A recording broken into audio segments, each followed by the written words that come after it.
Hi everybody, and welcome to the Millennial Revolt, an independent political talk show that seeks to bring a different narrative than the stale one we have going on right now in the mainstream media. So today we're going to be talking about the new appointments Donald Trump has made to his cabinet.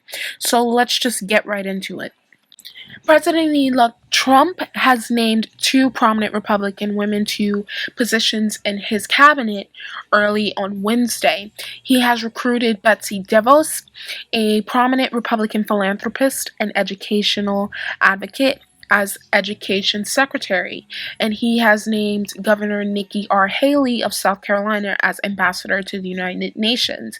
Many people are seeing this as a way for Donald Trump to diversify his cabinet because they were saying it was mostly looking like a lot of old white men in his cabinet, and he didn't have any women and he didn't have any minorities.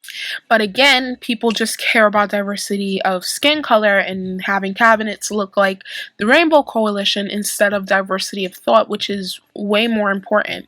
There's also talks that Donald Trump could be making an announcement as far as Ben Carson is concerned. Ben Carson, he is a retired neurosurgeon. He also ran for the Republican presidential nomination in this election. He could possibly be named as Secretary of Housing and Urban Development. Now, DeVos and Haley would be the first woman in Mr. Trump's cabinet, while Ben Carson would be the first African American. Nikki Haley is an Indian American, and she's seen as a rising star in Republican politics.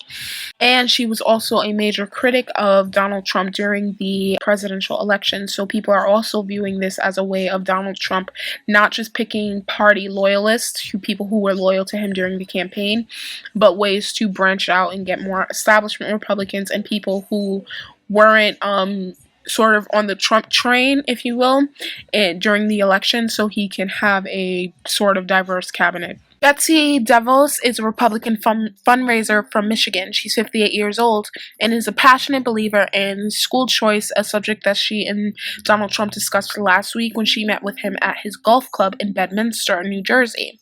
She's also a member by marriage of the DeVos family, which are the founders of Amway, one of the largest contributors to the Michigan Republican Party.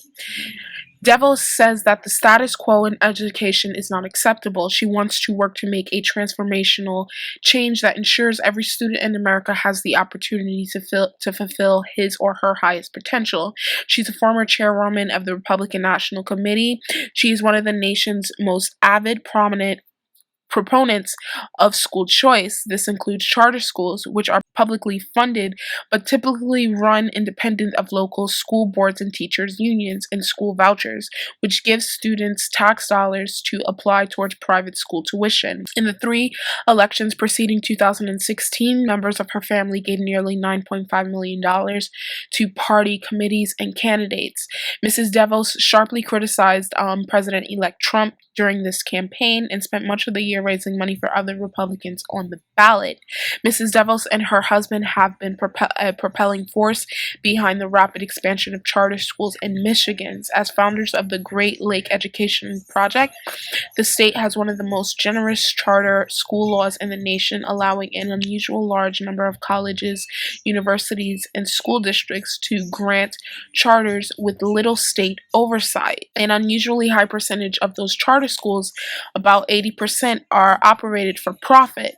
In Detroit, which has the nation's second highest share of students in charter schools, the charters have been characterized by a high churn of students, teachers, as well as the companies that operate the schools. Even groups that support charters have pushed to establish stricter oversight, but legislation has failed to do so last spring because of lobbying by the DeVos group. Besty DeVos and the pick of her to his cabinet, many people are seeing this as Donald Trump is going to make a priority of backing vouchers, a longtime conservative goal that he endorsed during the campaign. Voucher programs give tax funds to parents that they can use to pay for state or parochial schools if they find local public schools unsatisfactory, which I think is good. Give parents more choices where they can send their children to the best school so they can get the best possible education. Teacher unions which intensely oppose vouchers, denounced the selection of DeVos. They said Trump makes it loud and clear that his education policy will focus on privatizing, defunding, and destroying public education in America, said Randy Wingerton, president of the American Federation of Teachers.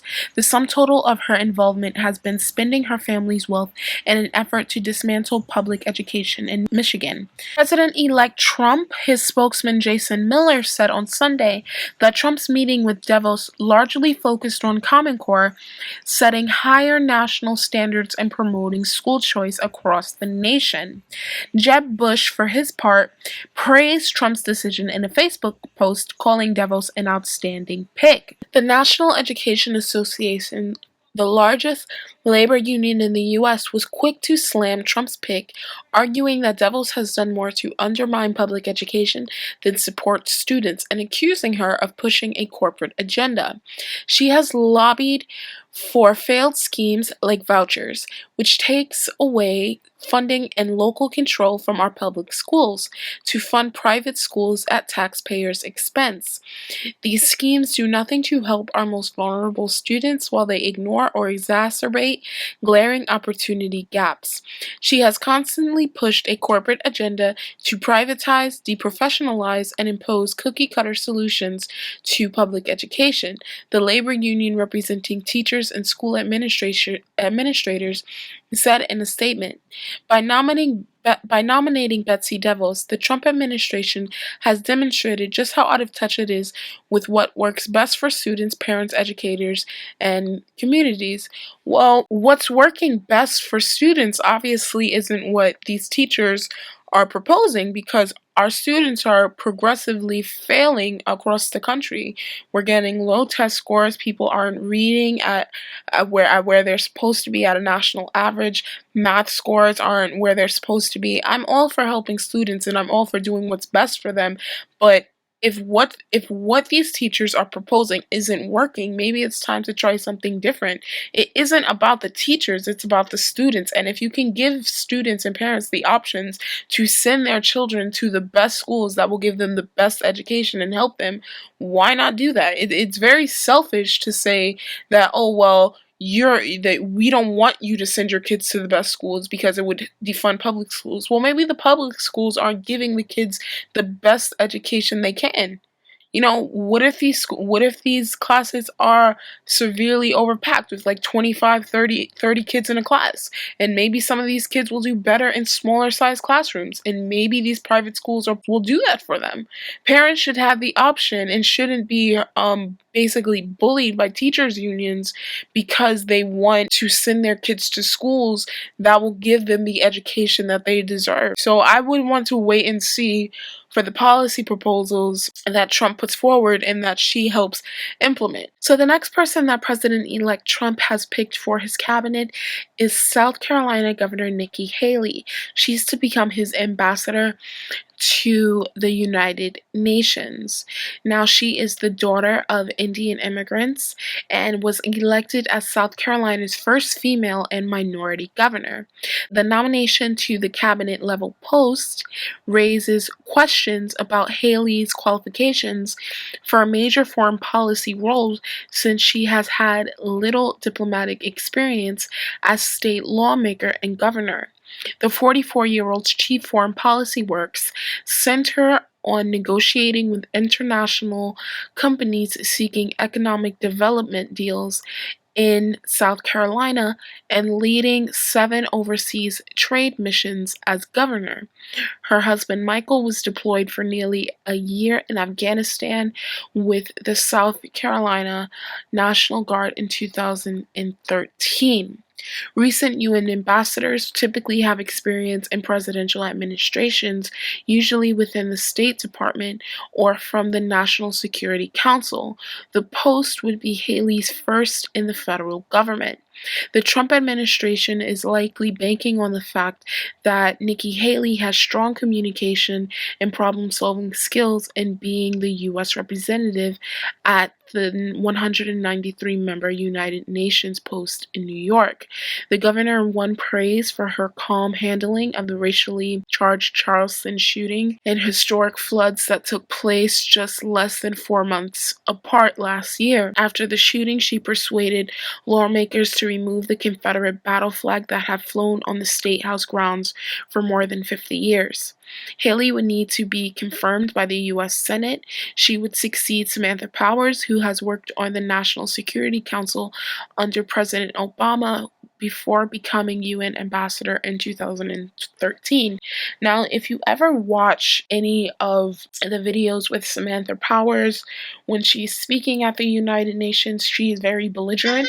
She is very rude and condescending, and she also exacerbates the problems and the tensions that we have with Russia. So if Nikki Haley can bring a positive change, then I'm all for it. Can bring back diplomacy to the role, can bring back pragmatism, can bring back sort of a calm and level head.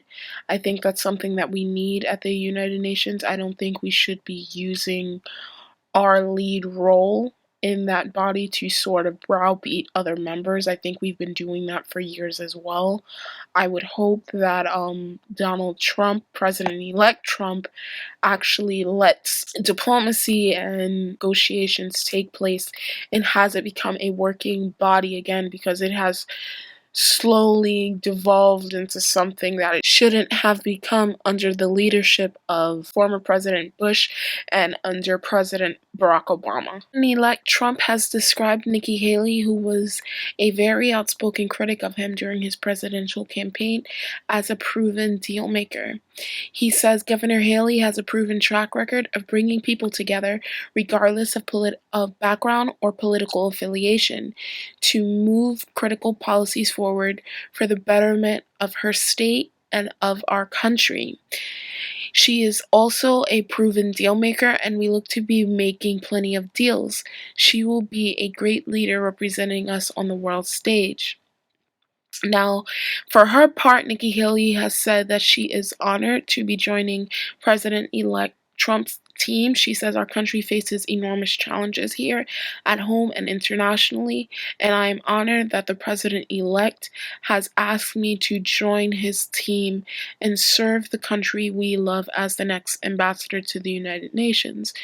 She said in a statement, Senator Tim Kaine, a member of the Senate Committee on Foreign Relations, which will hold the confirmation hearings, signaled a warm welcome for Nikki Haley. He says, as former governor, I believe that Governor Haley's executive experience would serve her well in the challenging role of negotiating with all United Nations members and representing the United States on the Security Council. Former Virginia governor and the 2016 Democratic vice presidential nominee said. He said that the U.S. will need strong leadership at the United Nations to deal with terrorism, rogue nations, and humanitarian crises around the globe, including Syria, Yemen, Iraq, and South Sudan. Another Democrat on the committee, Senator Christopher A. Coons of Delaware, commended Ms. Haley for speaking out during the campaign against President-elect Trump's proposed temporary ban on Muslims entering the United Nations. He said, I hope she will continue to provide her unvarnished opinion to the Oval Office should she be confirmed for this important role. He says, I look forward to digging into Governor Haley's record, experience, and qualifications for this critical role. So overall, Nikki Haley has received universal praise, both from the left and the right. He also picked someone who wasn't a party loyalist to him during the campaign. So someone who did openly criticize him for things that he has done. So I think that is a good choice for him. I don't think she'll have a problem being confirmed.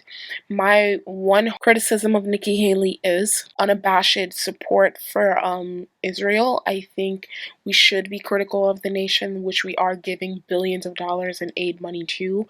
I don't think we should be blindly loyal to any other country besides the United States, which our political leaders are representing. I think we should stop getting in the way of the United Nations Security Council or the United Nations in general taking action of their blatant violations of international law as far as their settlements are concerned. I hope that Donald Trump institutes a policy where we are being even-handed in all of the countries we are dealing with, and we are dealing on a even playing field. Nikki Haley and Donald Trump were also friendly before his presidential campaign. He donated $5,000 to a pro-Haley political group back in 2012, and Nikki Haley can also benefit from her position as the United Nations ambassador because it would give her a higher profile in foreign relations. And if she decided to seek higher office, say maybe the presidency, because everyone in government probably wants to be president one day, she was also considered as a likely vice presidential pick during the primaries. So this will help her. It's kind of a win-win situation. Donald Trump gets somebody who's pragmatic, who's balanced, who will bring back diplomacy to the role, and she gets a boost in foreign policy relations, and it can also help her if she wants to aspire to a higher position in the government. So I will definitely keep you guys updated on any more appointments to President-elect Trump's cabinet. I'm the Millennial Revolt. Thank you guys so much for watching, and you have a wonderful day. Bye.